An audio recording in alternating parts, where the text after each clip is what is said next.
கட்சி மாநாடு எங்கு நடக்கப் போகிறது என்று பலரும் எதிர்பார்த்துக் கொண்டிருந்த நேரத்தில், அடுத்த கட்சி மாநாடு ஈரோட்டில் வருகிற 18ஆம் தேதி நடக்க இருப்பதாக தகவல் வெளியுள்ளது. இதற்கிடையே முன்னதாகவே அவர்கள் காவல்துறையிடம் பர்மிஷன் கேட்டிருக்கிறார்கள். அவர்கள் ஒரு வழியாக பர்மிஷன் கொடுத்து முடித்திருக்கிறார்கள்.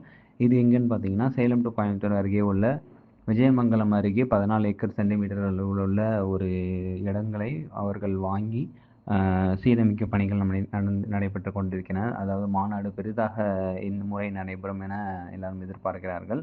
ஏன்னா கார் பார்க்கிங் அண்ட் வெஹிக்கிள் வசதி எல்லாத்திற்குமே 10 ஏக்கர் இட வசதிகளை அவர்கள் கேட்டுள்ளனர்.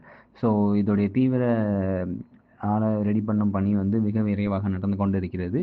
இந்த மாநாட்டிலும் எந்த ஒரு அசம்பாவிதமும் நடக்கப்பட்ட கட்டுப்பாடுகளுடன் இந்த மாநாட்டை நடத்துவார்கள் என்று எதிர்பார்க்கப்படுகிறது. இதற்கிடையில் பார்த்தீர்கள் என்றால், இன்று விஜயோடைய கட்சி ஆஃபீஸில் ஆலோசனை கூட்டம் நடைபெறுகிறது. ஸோ இம்முறை புதுச்சேரியில் நடந்த கட்சி மீட்டிங் மாதிரி ஈரோட்டில் நடக்கவிருக்கும் கட்சி மீட்டிங்க்கும் எந்த ஒரு சேதமும் அசம்பாவிதமும் நடந்துடக்கூடாது என்பதற்காக அனைத்து கட்ட மாவட்ட செயலாளர்கள் அனைவரையும் விஜய் அவர்கள் இன்று ஒன்று கூடி அனைவரிடமும் பேசுவதற்கு வாய்ப்புள்ளது என்று மிகவும் எதிர்பார்க்கப்படுகிறது.